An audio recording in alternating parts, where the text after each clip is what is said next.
Salute. What it is, what it do, what's happening, man. Nocturnal Thoughts with a real quick video, then I'm gonna get out the way.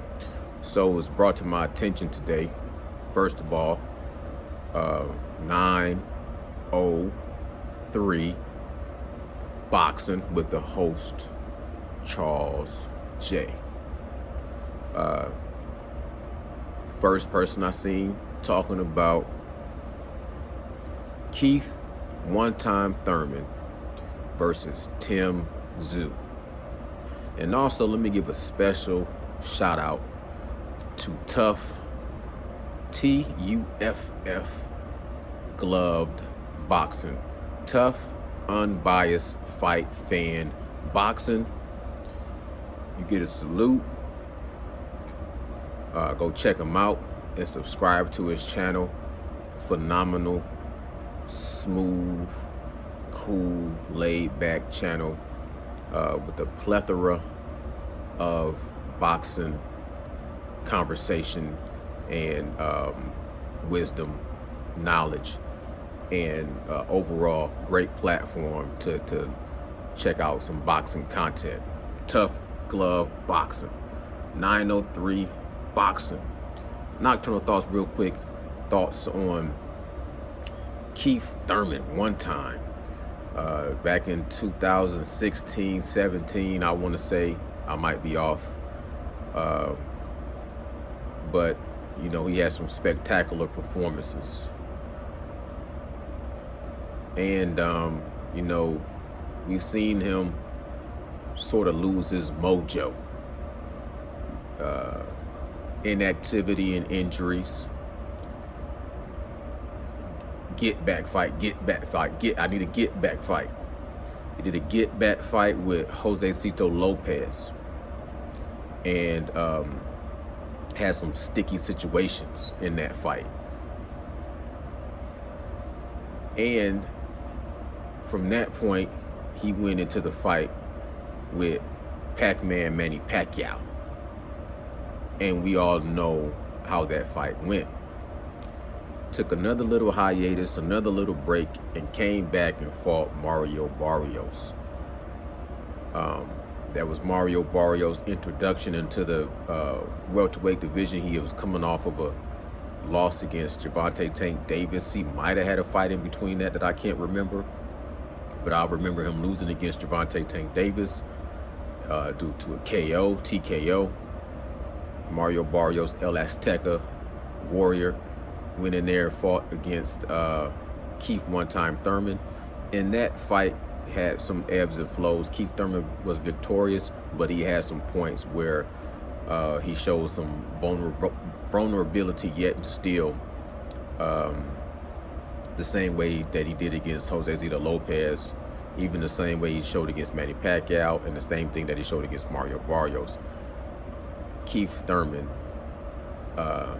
is weak to the gut. I haven't seen him be knocked down to a body shot, but he's always showed vulnerability and weakness in his stomach, in his core. If you hit him with the right shot, he'll take that mouthpiece out. He'll start to put on his rollerblades. He'll get on his bicycle. He'll move around the ring until he can catch his second wind or get his get his bearings. TSZYU, we know his pedigree, the son of Costa Tszyu. One of his greatest performances was against Zab Judah, right? TSZYU, I think he started gaining a lot more notoriety after he defeated Jeff Horn. I really started paying attention to him after he fought Tony Harrison, Ocampo, and in his last fight was against Brian Mendoza. Now, Tony Harrison is a slick boxer, but his skills had sort of started to diminish. He had a good performance when he was victorious against Jermell Charlo. Then he had a rematch with Jermell Charlo and suffered a knockout. He went on a little bit of hiatus and had some situation in his life that kept him out of the ring for a while. He came back, and I think he had a draw, and then he came back and he had a win before he fought against TSZYU, if I'm not mistaken. Don't quote me. I'm not 100% locked in on Tony Harrison, but I know he was kind of ups and downs. He wasn't, his momentum was not just on a high, it was kind of going up and down. He went in there and fought in Tim Tszyu's backyard, and Tim Tszyu knocked him out. Ocampo, we know Ocampo from getting knocked out against Errol Spence. Errol Spence knocked him out in the first round to a body shot. He went in there and got knocked out again in the first round. He got obliterated by Tim Tszyu in the first round. Brian Mendoza showed to be a tough fighter, and I think he was having momentum behind him. He had knocked out Sebastian Fundora, had like the knockout of the year against the Towering Inferno. And I want to say another fight that he was victorious in that showed that he was going to be a tough outing, a tough fight for Tim Tszyu. And Tim Tszyu was victorious in that fight in phenomenal fashion.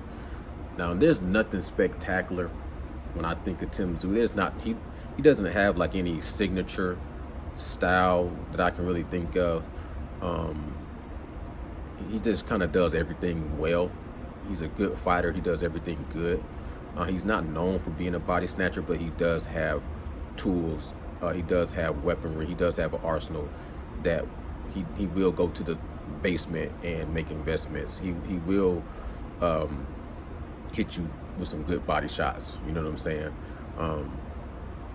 Like I said, he's not stellar in any one way that I can think of. Like, he's not a virtuoso defensively, or he doesn't have the greatest jab in the world, or, you know what I'm saying, the greatest footwork in the world.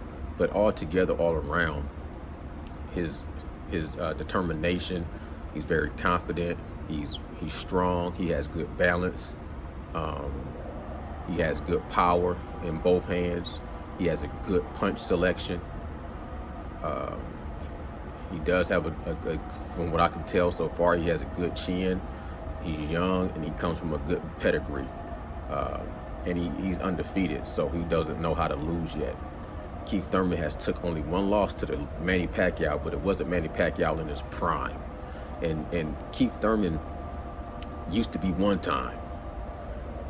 I think as he started to get older and deal with injuries and things like that, bone spurs and things like that, he started to approach boxing with a different philosophy, where he was like, I only got to win 7 rounds. You know what I'm saying? It's like boxing is all mathematics, and really when you break it down, all you got to do is outpunch this guy 7 rounds and you can secure a victory. And I just seen from that point, he started to make little adjustments in his style. Plus, you get older, you lose a little bit. And you can definitely see how Keith Thurman has kind of slowed down and lost a little bit of steam off of his punches. He's just not as athletic or dynamic or explosive as he used to be, but he does have the experience factor. The only advantage that he has over Tim Tszyu right now is the experience. Everything else, when I look at them in comparison, I feel like he's going in there completely outgunned. He's the older guy. He's been through more wars. He's going up in weight. He's been inactive. He's going to be rusty. But he has experience, so you can't count him out. You know what I'm saying? He can still go into that experience bag and just be out. He can be cagey, and he can just, if he can, try to outthink Tim Tszyu and put Tim Tszyu into a little bit of a matrix, because a lot of guys that Tim Tszyu has fought still was kind of customized for him to shine.